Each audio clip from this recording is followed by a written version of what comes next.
السلام علیکم ورحمۃ اللہ وبرکاتہ۔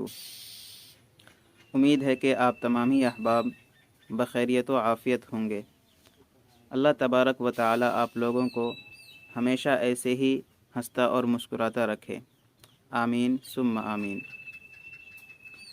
اس سے پہلے کہ ہم اپنے موضوع کی طرف جائیں، آپ سے ایک مؤدبانہ درخواست ہے کہ اگر آپ ہمارے اس یوٹیوب چینل پر نئے ہیں تو پلیز چینل کو سبسکرائب ضرور کریں اور ہماری ویڈیو کو لائک اور اپنے دوستوں کے ساتھ ضرور شیئر کریں تاکہ ان کو بھی دینی معلومات حاصل ہو سکے۔ اور اگر آپ یہی ویڈیو ہمارے فیس بک پیج پر دیکھ رہے ہیں تو پلیز فیس بک پیج کو ضرور فالو کریں تاکہ ہماری آنے والی تمام ویڈیوز کی نوٹیفیکیشن سب سے پہلے آپ کو ملے۔ تو چلیے شروع کرتے ہیں۔ اس روئے ارض پر انسانی ہدایت کے لیے حق تعالی شانہ نے جن برگزیدہ بندوں کو منتخب فرمایا ہے، ہم انہیں انبیاء و رسول کی مقدس اصطلاح سے یاد کرتے ہیں۔ اس کائنات کے انسان اول اور پیغمبر اول ایک ہی شخصیت حضرت آدم علیہ السلام کی صورت میں فریضہ ہدایت کے لیے مبعوث ہوئے، اور پھر یہ کاروان رسالت مختلف صدیوں اور مختلف علاقوں میں انسانی ہدایت کے فریضے ادا کرتے ہوئے پاکیزہ سیرتوں کی ایک کہکشاں ہمارے سامنے منور کر دیتا ہے۔ درخشندگی اور تابندگی کے اس ماحول میں ایک شخصیت خورشید جہاں تاب کی صورت میں زمانے اور زمین کی ظلمتوں کو مٹانے اور انسان کے لیے ہدایت کا آخری پیغام لے کر مبعوث ہوئے، جسے محمد الرسول اللہ صلی اللہ علیہ وسلم کہتے ہیں۔ آج انسانیت کے پاس آسمانی ہدایت کا یہی ایک نمونہ باقی ہے جسے قرآن مجید نے اسوہ حسنہ قرار دیا ہے، اور اس اسوہ حسنہ کے حامل کی سیرت سراج منیر بن کر ظلمت کدہ عالم میں روشنی پھیلا رہی ہے۔ رہبر انسانیت سیدنا محمد رسول اللہ صلی اللہ علیہ وسلم قیامت تک آنے والے انسانوں کے لیے اسوہ حسنہ ہیں۔ حضرت محمد صلی اللہ علیہ وسلم ہی اللہ تعالیٰ کے بعد وہ کامل ترین ہستی ہیں جن کی زندگی اپنے اندر عالم انسانیت کی مکمل رہنمائی کا پورا سامان رکھتی ہے۔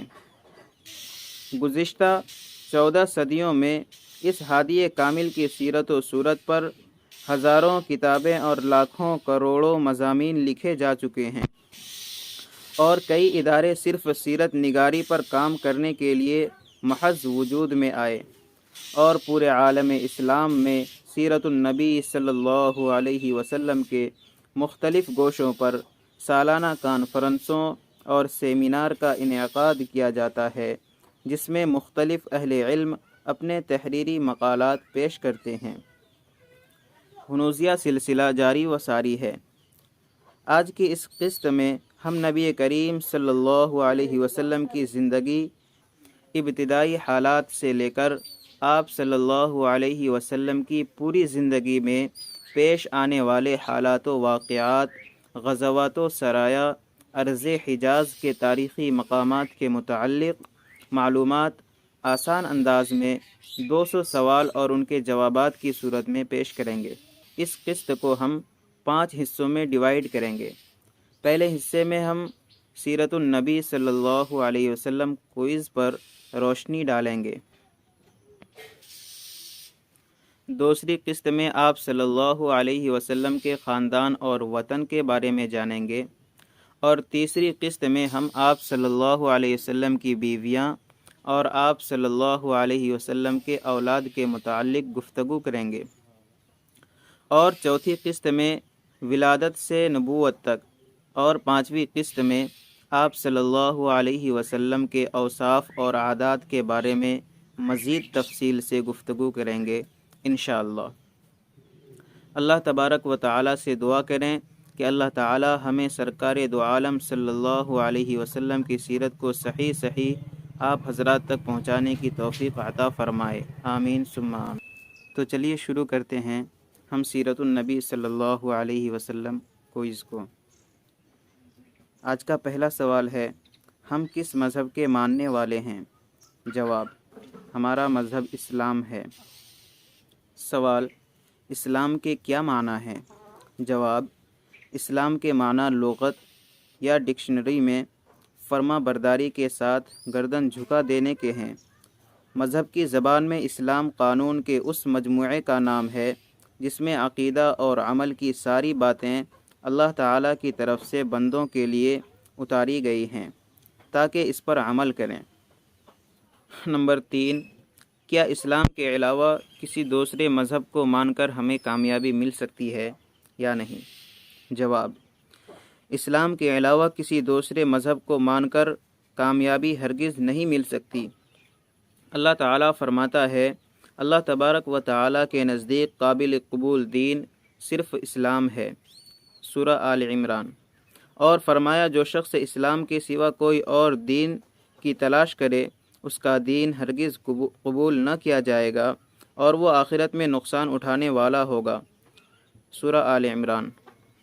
سوال نمبر 4، اسلام کے بنیادی ارکان کیا ہیں؟ جواب: اسلام کے بنیادی ارکان 5 ہیں۔ نمبر 1، اس بات کی گواہی دینا کہ اللہ کے سوا کوئی عبادت کے لائق نہیں اور حضرت محمد صلی اللہ علیہ وسلم اللہ کے بندے اور اس کے رسول ہیں۔ نمبر 2، صلاۃ یعنی نماز قائم کرنا۔ نمبر 3، زکوٰۃ ادا کرنا۔ نمبر 4، رمضان المبارک کے پورے روزے رکھنا۔ نمبر 5، اگر استطاعت ہو تو خانہ کعبہ کا حج کرنا۔ سوال نمبر 5، ایمان کیا ہے؟ جواب: دل، زبان اور عمل سے کسی بات کی تصدیق کا نام ایمان ہے۔ سوال نمبر 6، ایمان کے بنیادی ارکان کتنے ہیں؟ جواب: ایمان کے بنیادی ارکان 6 ہیں۔ نمبر 1، اللہ تعالیٰ پر ایمان لانا۔ نمبر 2، اس کے فرشتوں پر ایمان لانا۔ نمبر 3، اس کی کتاب پر ایمان لانا۔ نمبر 4، اس کے رسولوں پر ایمان لانا۔ نمبر 5، آخرت کے دن پر ایمان لانا۔ نمبر 6، اچھی یا بری تقدیر پر ایمان لانا۔ سوال نمبر 7، رسولوں پر ایمان کا کیا مطلب ہے؟ جواب: رسولوں پر ایمان کا مطلب یہ ہے کہ اس بات کا پختہ یقین رکھا جائے کہ اللہ تعالیٰ نے ہر امت میں ان میں سے کسی انسان کو رسول بنا کر بھیجا جن کا کام لوگوں کو ایک اللہ کی طرف بلانا تھا۔ رسول سب سچے اور اللہ کے بہت ہی پسندیدہ بندے تھے۔ جن رسولوں کے نام ہمیں معلوم ہے ان پر نام کے ساتھ ہمیں ایمان لانا چاہیے۔ جن کے نام نہیں معلوم ان پر بغیر نام کے ایمان لانا۔ سوال نمبر 8، ہم کس رسول کے امتی ہیں؟ جواب: ہم آخری رسول حضرت محمد صلی اللہ علیہ وسلم کے امتی ہیں۔ سوال نمبر 9، آپ صلی اللہ علیہ وسلم کا نام کس نے رکھا تھا؟ جواب: آپ صلی اللہ علیہ وسلم کا نام محمد آپ کے دادا نے رکھا تھا۔ سوال نمبر 10، آپ صلی اللہ علیہ وسلم کا دوسرا نام کیا تھا اور کس نے رکھا تھا؟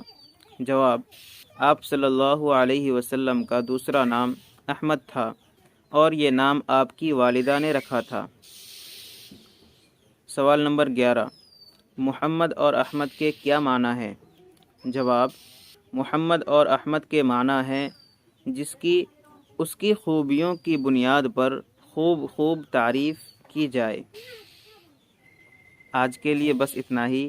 انشاءاللہ اگلی قسط میں ہم آپ صلی اللہ علیہ وسلم کے خاندان اور آپ کے وطن کے متعلق گفتگو کریں گے۔ جب تک کے لیے السلام علیکم ورحمۃ اللہ وبرکاتہ۔ اللہ حافظ۔